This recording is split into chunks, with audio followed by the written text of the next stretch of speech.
Hello, and thanks for joining us as we get the kiddos ready for the big first day of school. But first, we'll get a little down and dirty. Then an emotional premiere at the Circle Cinema. Followed by the new guy calling the shots. Plus the man they call Ragtime Bill. Hi, I'm Stevie Fernandez. And I'm Trish Whitmer, happy to have you with us, even though we know you're very busy with back to school time. What was the first day of school like for you, Stevie? I kind of like going back to school. You know, wearing all my new clothes, starting football practice, and seeing what new girls might have moved into the school district. Oh, I guess if they didn't know much about you, your chances of getting a date might have increased. Something like that. I always thought that it's a good idea to wrap up the summer with some big fun that might get you even a little dirty. You mean like testing your skills and getting a little muddy by conquering the Gauntlet.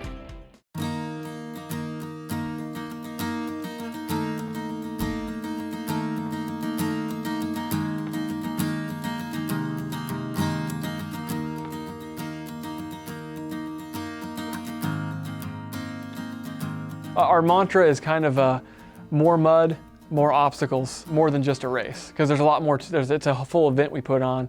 So you're gonna have 8 or 9 huge, massive mud pits, and I'd say the one person that shouldn't come out is someone that wants to stay clean, because you're not going to. If you come out, you're gonna get really dirty.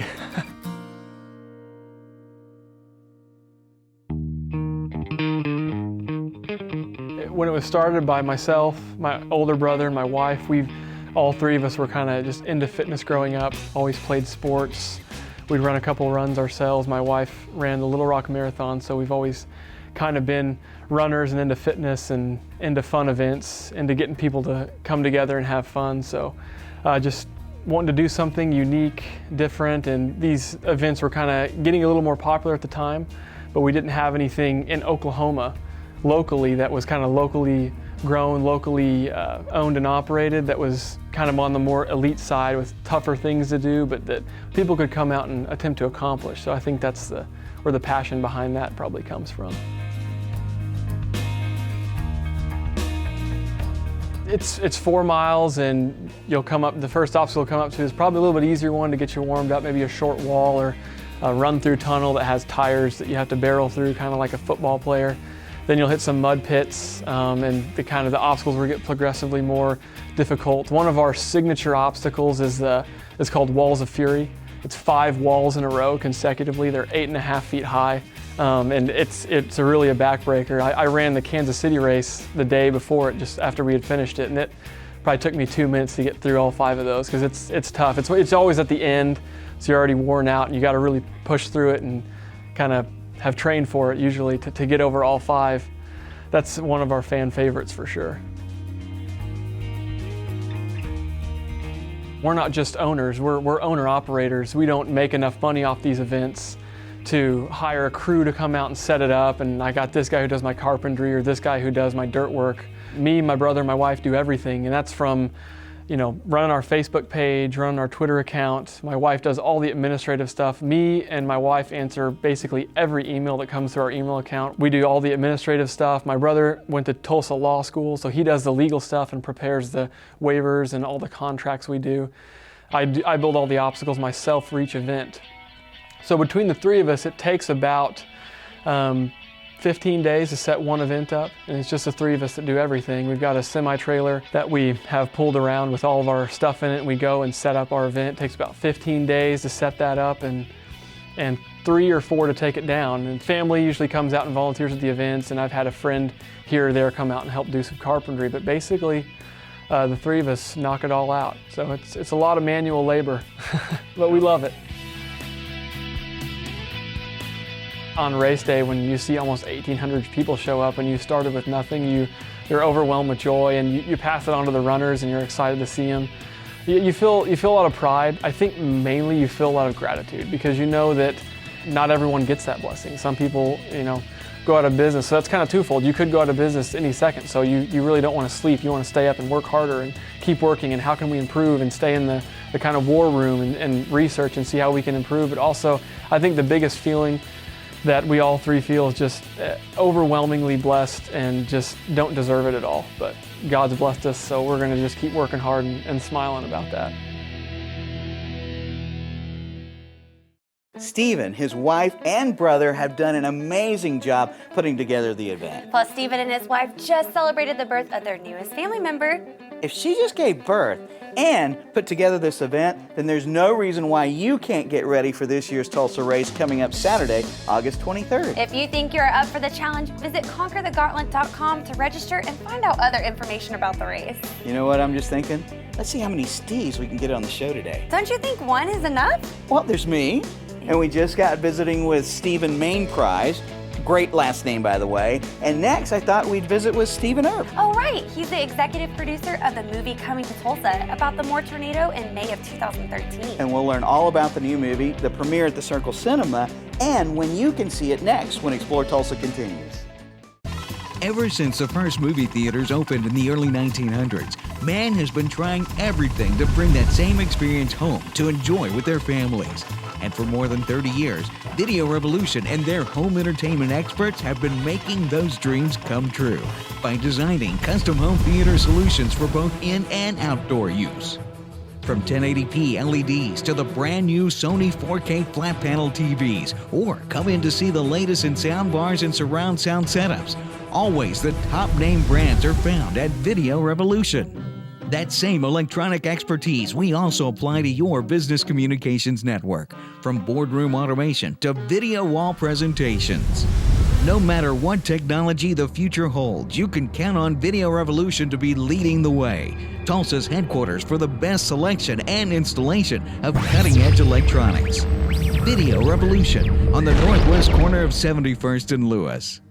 Hey, it's Stevie from Explore Tulsa with my friend and optometrist for many years, Dr. Robert Zellner. Tell everybody why it's so good to come in to see you. Well, that's a great question. Let's see, we've got two great locations. We try to stay cutting edge at every point along the way because let's face it, everybody wants to come in and get taken care of in a timely fashion and get the latest, greatest stuff and save some money and get on with their life. And see clearly. And if you don't believe it, look on the website. Absolutely, drzellner.com. You can find that we have our two locations at 69th and Memorial and 3030 South Harvard, or you can give us a call at 749-2020 or 461-2020. And I got 4 kids, and I gotta tell you, as a big family like that, it's affordable too. Oh yes, and of course, the number one reason, you save some money. I mean, with our 2-pair specials, with our different unique packages that we put together, I mean, you can come in here and your money can go a lot farther than anywhere else. And that's why with Dr. Robert Zellner and Associates, seeing is believing. Oh, I like that, Stevie. Well done. Hello again. We are very happy to have you still with us for more Explore Tulsa. Now, May 20th is not only Trish's birthday, but in 2013, it was one of those days that Oklahomans will always remember. The EF5 tornado that wreaked havoc on the community of Moore would take 24 lives and injure nearly 400 more. And Stephen Earp, along with a host of filmmakers in Oklahoma, were able to tell the story of the events of that day and the challenges that would follow in the amazing documentary, Where Was God?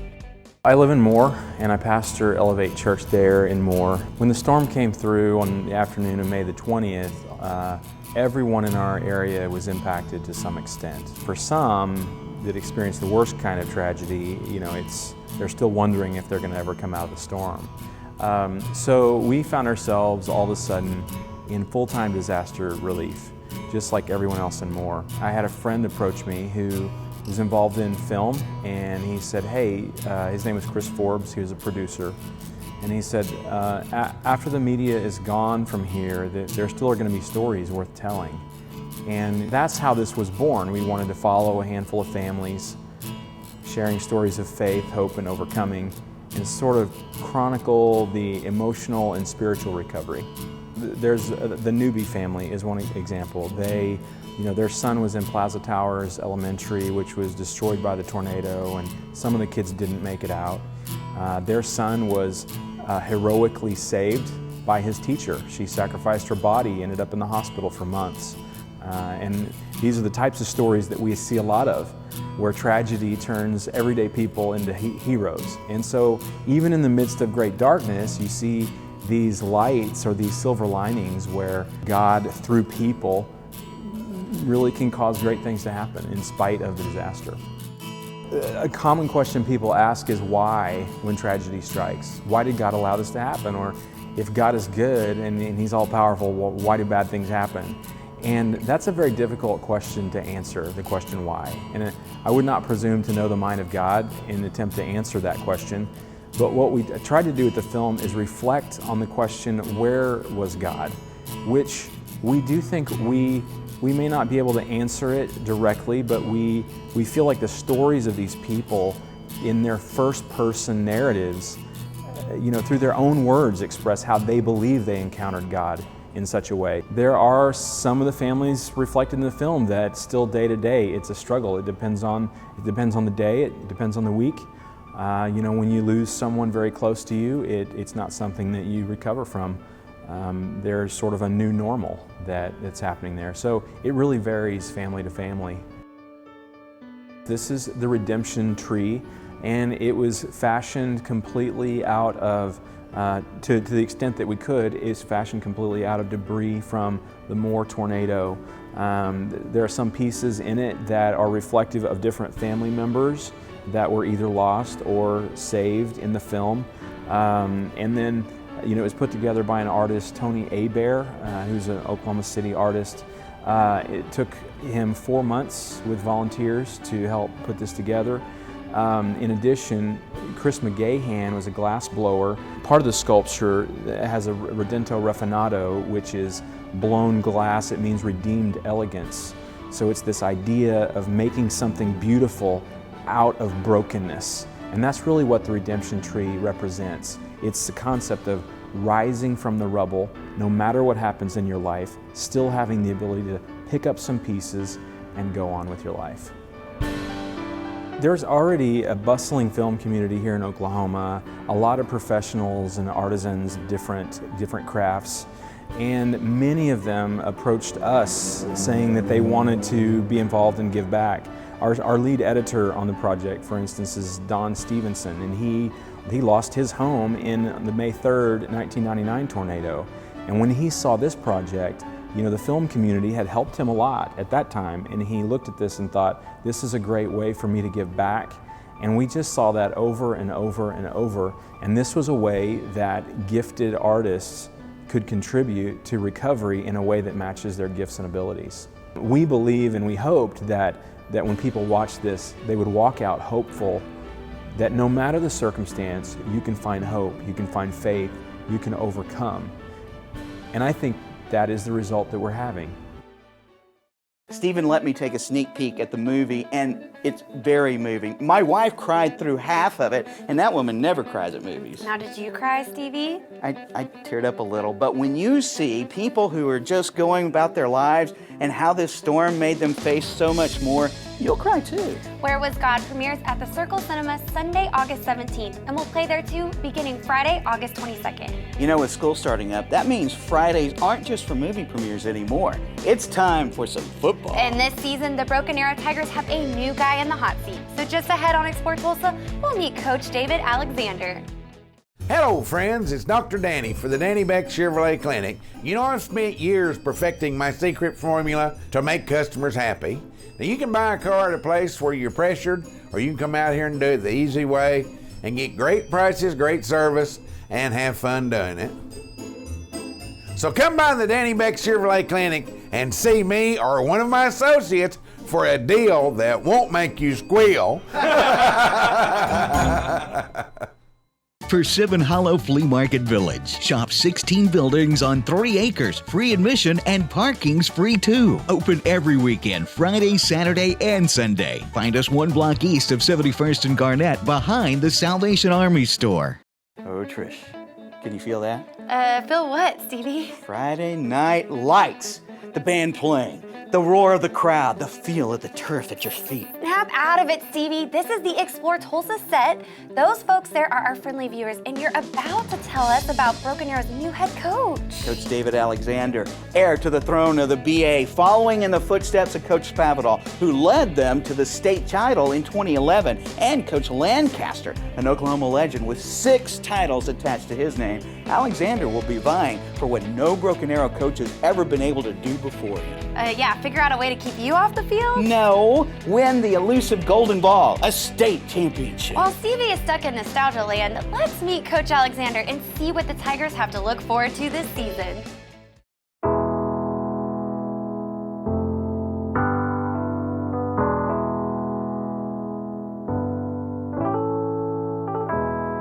going to tell them the truth. I'm going to go through the same battles they're going to go through.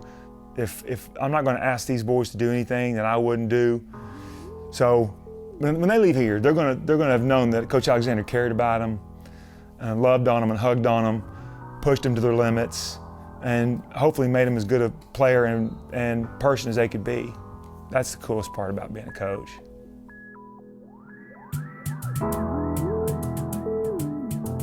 Hi, I'm Coach David Alexander, new head coach for the Broken Arrow Tigers. We've got a chance to build this thing into what the administration sees as a top 20 program in the country. I think me getting the job could show that, I poured everything out to them. I knew what I wanted to do, what I felt was a great plan and a great vision for the program, how I saw this thing being built over the next 3-5 years into becoming a program that competes and wins state championships. And luckily enough for me, they believed in my plan and my vision, and here we are.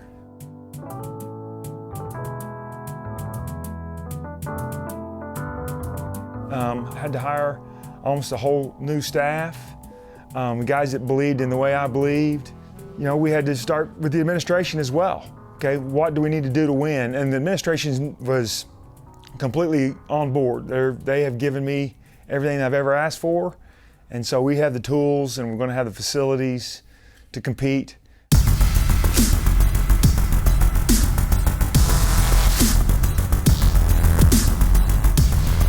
Our biggest goal for the summer was to get in shape, especially the linemen. We're changing philosophies offensively. Just coming in, coaching as an offensive lineman, I want my linemen that can play, to be able to play 75, 80 plays. So that group, the philosophy the last few years was the linemen wanted them big, wanted them heavy, and with the offense we're going to run, it just wasn't going to work. We're not going to be a straight 2-platoon team. We're not going to have 11 starters on offense and 11 starters on defense. We're going to play the best 11, whoever's out there, which means there'll be a few guys that are going to play both sides of the ball some. So the level of conditioning has got to be picked up for those guys to be able to do that and for us to win big football games.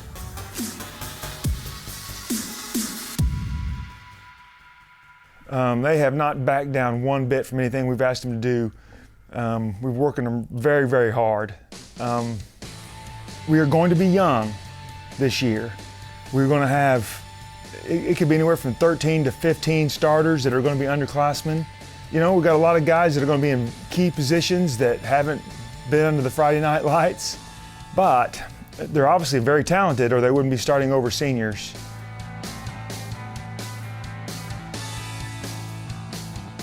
Since we're the largest school, the 6A 1-2 split really didn't affect us very much.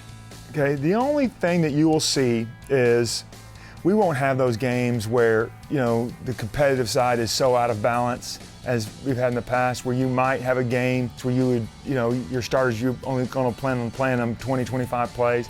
That's not going to happen anymore. We're going to go to Edmond, we're going to go to Edmond twice, we're going to play Westmore and UConn. So there won't be any of those really disparaging football games. It'll be more competitive for 10 weeks. We're going to be ready to play. It doesn't matter if it's Tecumseh or Union. We're going to be ready to go. Coach Alexander looks very confident that his team will have what it takes to become champs. They came close in 2011 when they were just 4 minutes away from keeping Union from their straight fourth championship. To learn more about the Tigers, visit baschools.org. Oh, what do you say? Let's bring a little music to the show. Good idea. How about Ragtime Bill with a style we haven't seen on the show before when we come back with more Explore Tulsa. Hi, Dr. Robert Zellner here. For over 20 years, I've offered affordable, convenient eye care in Tulsa. Right now, you can get one pair of glasses or contact lenses starting at just $99 or my two-pair deal for $129. Hey, and as always, the eye exam's included. Walk-ins are always welcome. Glasses are ready in about an hour. Plus, we have over 2,000 frames to choose from. We're open 7 days a week. Come see why we're voted Tulsa's best. And our drive-thru at 69th and Memorial makes pickup simple and easy. For the best eye care value in Tulsa, Dr. Robert Zellner and Associates. At Video Revolution, we've got today's 3D technology. Smart TVs. And I can help you pick the one that's a larger size TV. We handle it all here at Video Revolution. Now people can get a 90-inch TV. Locally owned and operated. Now coming up on a 30-year anniversary. Customer service is our priority. We have our own service center. It just brings back enjoyment to watching TV. And now it's affordable for everybody. And we sell fun stuff. It's like toys for big kids. The customers that come into Video Revolution are blown away. Persimmon Hollow Flea Market Village. Shop 16 buildings on 3 acres. Free admission and parking's free too. Open every weekend, Friday, Saturday, and Sunday. Find us 1 block east of 71st and Garnett behind the Salvation Army store. If you love the movies, then you're going to enjoy a little nostalgic trip back through history on Explore Tulsa. That's right, Stevie. Our next guest is known throughout Green Country as Ragtime Bill. An accomplished piano player, theater organist, composer, and owner of one of the largest collections of silent movies in Oklahoma.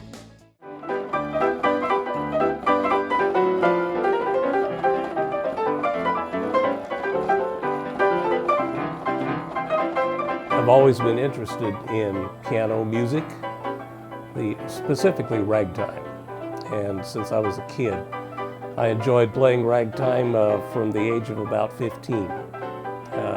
And I grew up as a minister's son. The gospel music was kind of in my blood too. So when I was a college student, I dropped out of college to go be the organist with a revival. Then I became a piano tuner and plied that trade for a while. Finally went back to college and got a degree in computer science. And I'm going to devote my retirement to tuning pianos and playing ragtime and accompanying silent movies. My personal collection, I just did a spreadsheet on them. And of course, a movie could be anywhere from 3 minutes to 3 hours. But I've got about 600 over here. When you're preparing music for a movie, I prefer to do it the old way, which is the way they did it back then. You have in your head everything you need. They send you a cue sheet, which suggests music that could be used for different scenes. It gives a listing of the scenes and says, here's something you could use if you wanted to. But a lot of time you're just flying by the seat of your pants, and that's kind of what I do. Of course, when I go to play a movie, I have seen it several times here in my music room, and I know what's coming up, and I'm ready to play it.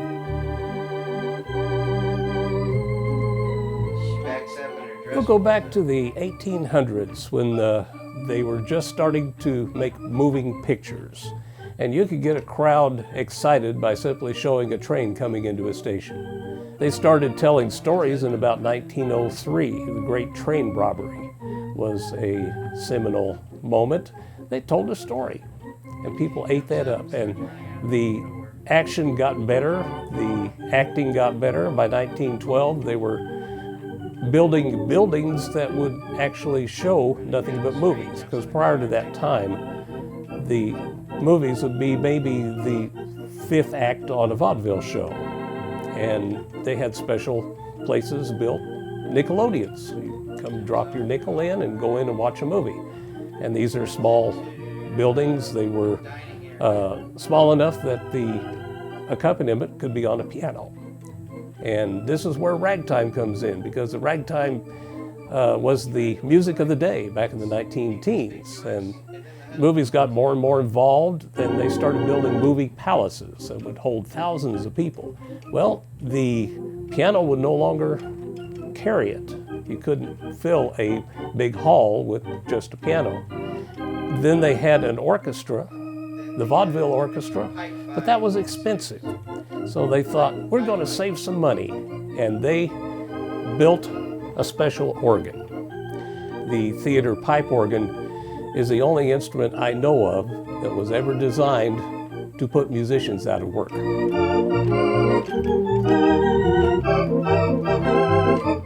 The accompaniment is to accompany. It's never to come out on top.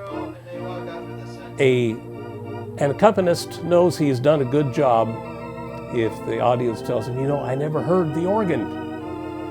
It is just part of the of the film experience. And when you've done a good job and nobody's heard you, you've done a good job. I love watching those silent movies. Buster Keaton, Charlie Chaplin, they were the greatest. Oh, you know, Stevie, I think you would have made a great silent movie comedian star. Really? Yeah, why don't you start showing us some of your silent movie skills while I tell the people where to find out more about Bill? All right. If you'd like to learn more about Bill Rowland or hire him to perform at your next event, visit ragtimebill.com. Hey, silence is working out pretty good for you, Stevie. Wait a minute. Are you just saying that so I would shut up? Stick around, there's more Explore Tulsa just ahead. Hi, I'm Stephen Lee with Video Revolution. If you ever wanted great home theater sound and thought it was too difficult, I'm going to show you today how simple it really is. What you're going to find in the box is, of course, the Sonos soundbar that has 9 speakers built into it. It's simple to set up. All you need are 2 cords, the power cord and the optical cord. One of the things about the Sonos soundbar that makes it so great, with the 9 speakers that are built into it, it gives you that cinema sound. Television speakers now are much smaller and people have a hard time hearing the dialogue in television. Okay, first, you're going to take the optical cable that comes with it and plug it into the input of the soundbar, and then the other end you will plug into the output of the television. Once your optical cable is plugged in, you're ready to go. You can go to Sonos' website for a free download of the app, and with your iPad or your iPhone or Android phone, you can control the volume of your new Sonos soundbar. Going somewhere? No? It's as easy as that. Now that it's set up and ready to go, if you're ready for that home theater experience, just come in and see me and I'll show you how it's done.